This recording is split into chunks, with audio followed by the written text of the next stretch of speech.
कल्पना कीजिए आपके सामने एक ऐसा स्पेसशिप हो जिसकी लंबाई किसी शहर जितनी हो। कोई साधारण रॉकेट नहीं बल्कि 58 किलोमीटर लंबा, इतना बड़ा कि उसमें पूरा का पूरा शहर समा जाए। अस्पताल, स्कूल, लाइब्रेरी, खेत, फैक्ट्री, जंगल और इंसानों के घर, सब कुछ। यह स्पेसशिप किसी प्लेनेट जैसा होगा जो अंतरिक्ष में तैर रहा होगा।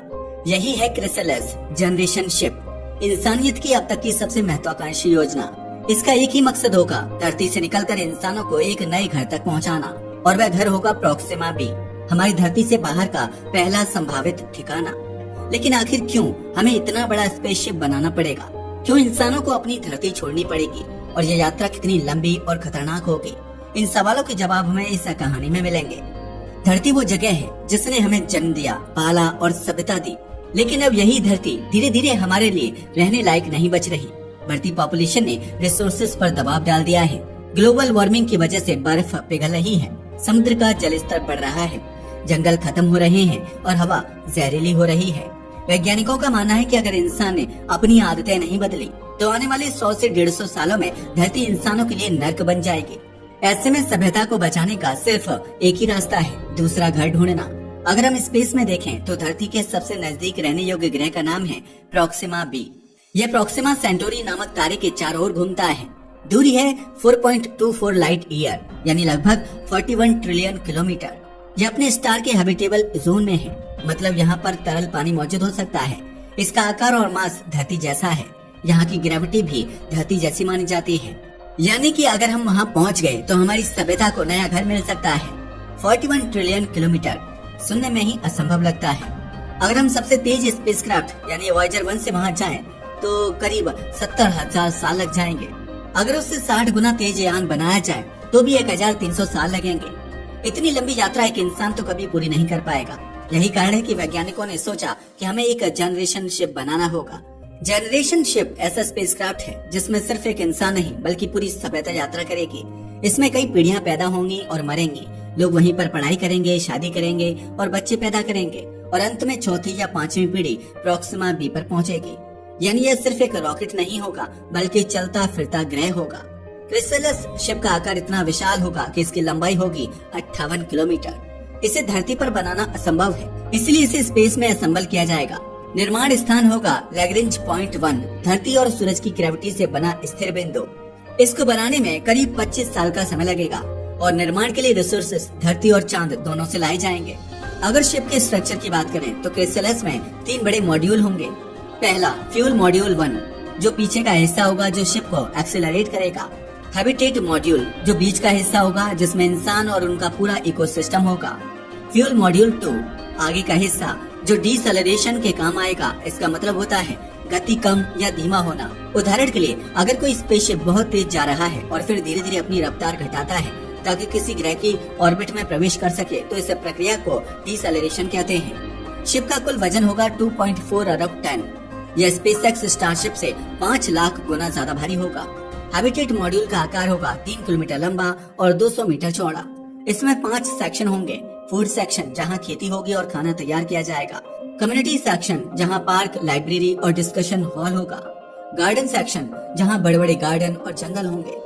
रिसर्च व मेडिकल सेक्शन, जहां अस्पताल, लैब और मेटल इंडस्ट्री होगी। वेयर हाउस सेक्शन, जहां मशीनें और इक्विपमेंट रखने की जगह होगी। इसके अलावा इसमें एक विशाल डोम होगा जिसकी ऊंचाई 130 मीटर और चौड़ाई 360 मीटर होगी। इसका काम होगा कि यहाँ से लोग स्पेस का नजारा देख सकेंगे। क्रिसैलिस शिप को चलाने के लिए इस्तेमाल होगी डायरेक्ट फ्यूजन ड्राइव टेक्नोलॉजी। इसमें फ्यूल हीलियम 3 और ड्यूटेरियम यूज होगा। शुरुआत में एक्सेलरेशन 0.1 G यानी 1 मीटर पर सेकंड स्क्वायर होगा। हर सेकंड स्पीड बढ़ेगी करीब 1 मीटर प्रति सेकंड। एक दिन में स्पीड होगी 85 किलोमीटर पर सेकंड। धीरे धीरे मैक्सिमम स्पीड बढ़ते बढ़ते 3000 किलोमीटर पर सेकंड तक पहुंच जाएगी। यही स्पीड इसे प्रोक्सिमा बी तक ले जाएगी। शिप की कैपेसिटी 2400 लोगों की होगी। शुरुआत में 1500 लोग जाएंगे। इनमें से 700 बच्चे और बाकी 29 से 60 साल के वयस्क होंगे। कुल यात्रा लगभग 400 साल की होगी, और इसमें चौथी या पांचवी पीढ़ी प्रोक्सिमा बी पर पहुंचेगी। जब क्रिसैलिस जनरेशन शिप लैग्रेंज पॉइंट 1 से अपनी लंबी यात्रा शुरू करेगा तो उसके भीतर बैठे इंसानों के लिए यह धरती जैसा नया संसार होगा, लेकिन बाहर फैली होगी अनंत अंधेरी खामोशी। यात्रा इतनी लंबी होगी कि इसमें जन्म लेने वाले बच्चे कभी धरती नहीं देख पाएंगे। वे सिर्फ तस्वीरों और किताबों से ही जानेंगे कि उनका असली घर कैसा था। यही कारण है कि वैज्ञानिक इस यात्रा को केवल तकनीकी मिशन नहीं बल्कि मानव सभ्यता का सबसे बड़ा सामाजिक प्रयोग मानते हैं। अंतरिक्ष में सबसे बड़ी समस्या होती है ग्रेविटी की कमी।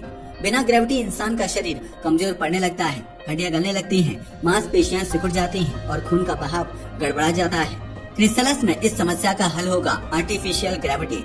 शिप का हैबिटेट मॉड्यूल घूमेगा ठीक वैसे जैसे घूमता हुआ चक्का। घूमने से उत्पन्न होगा सेंट्रीफ्यूगल फोर्स जो धरती जैसी ग्रेविटी का एहसास देगा। लोग चल फिर सकेंगे, खेती कर सकेंगे और बच्चों का शारीरिक विकास सामान्य रहेगा। इस तकनीकी के बिना यह यात्रा असंभव होती। हैबिटेट मॉड्यूल में इंसानों के लिए सब कुछ होगा। शिक्षा यानी कि बच्चों के लिए स्कूल और कॉलेज होंगे। उन्हें विज्ञान, इंजीनियरिंग, कला और धरती का इतिहास पढ़ाया जाएगा। स्वास्थ्य मॉड्यूल के चौथे सेक्शन में अस्पताल और मेडिकल लैब होंगे।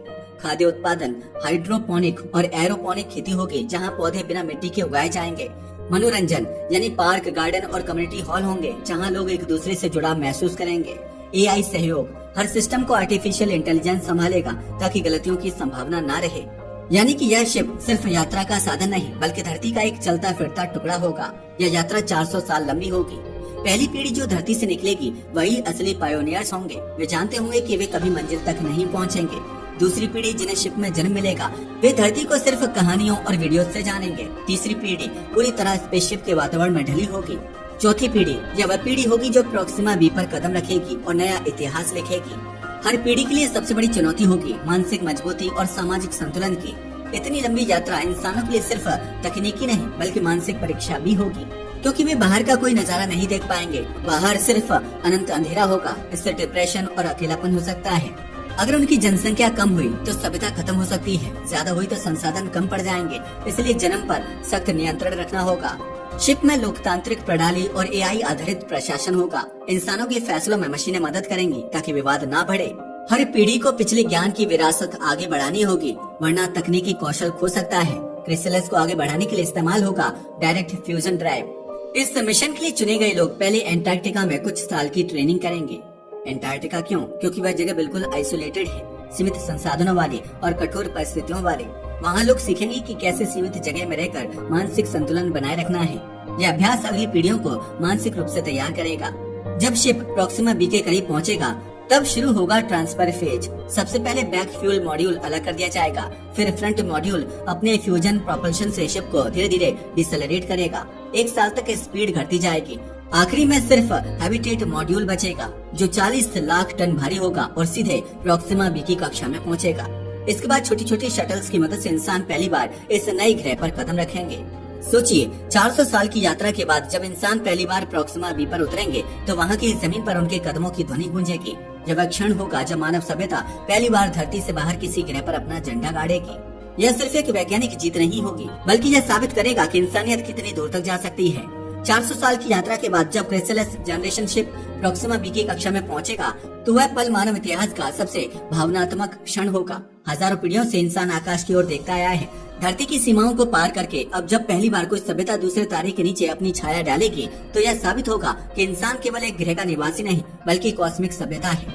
शिप से उतरने वाली पहली टीम अपने कदम लाल और भूरे रंग की उस चट्टानी मिट्टी पर रखेगी। कैमरे इस ऐतिहासिक पल को रिकॉर्ड करेंगे और शायद धरती पर बैठे लोग, यदि अभी भी जीवित सभ्यता वहाँ होगी, उस दृश्य को रेडियो सिग्नल्स के माध्यम से सैकड़ों साल बाद देख पाएंगे। प्रोक्सिमा बी पर इंसानों की पहली बस्ती का नाम होगा डॉन बेस, नई सुबह की शुरुआत। कॉलोनी बनाने की योजना पहले से तैयार होगी। हैबिटेट डोम्स, मोटी पारदर्शी शील्ड्स वाले गुंबद जो रेडिएशन और मौसम से सुरक्षा देंगे।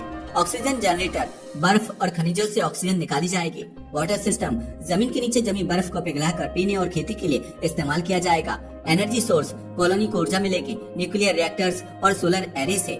कम्युनिकेशन सिस्टम, धरती से संपर्क रखना मुश्किल होगा क्योंकि सिग्नल को आने जाने में 8 साल लगेंगे, लेकिन स्थानीय नेटवर्क इंसानों को जोड़े रखेगा। धरती से लाए गए बीज और जेनेटिकली मॉडिफाइड पौधों की मदद से हाइड्रोपोनिक फार्म बनाए जाएंगे। पौधे पानी और मिनरल्स पर उगेंगे, मिट्टी की जरूरत नहीं होगी। शुरुआती सालों में पोटैटो, गेहूं, सोयाबीन और स्पाइरुलिना इंसानों का मुख्य आहार होगा। धीरे धीरे नई खेती विकसित होगी और इंसान स्थानीय मिट्टी को भी जैविक रूप से खेती योग्य बनाने की कोशिश करेंगे। यह खेती सिर्फ भोजन ही नहीं बल्कि इंसानों के लिए मानसिक संतुलन का साधन भी होगी। हरे पौधों को देखकर वे धरती के बारे में सोचेंगे और जीवन में आशा बनी रहेगी।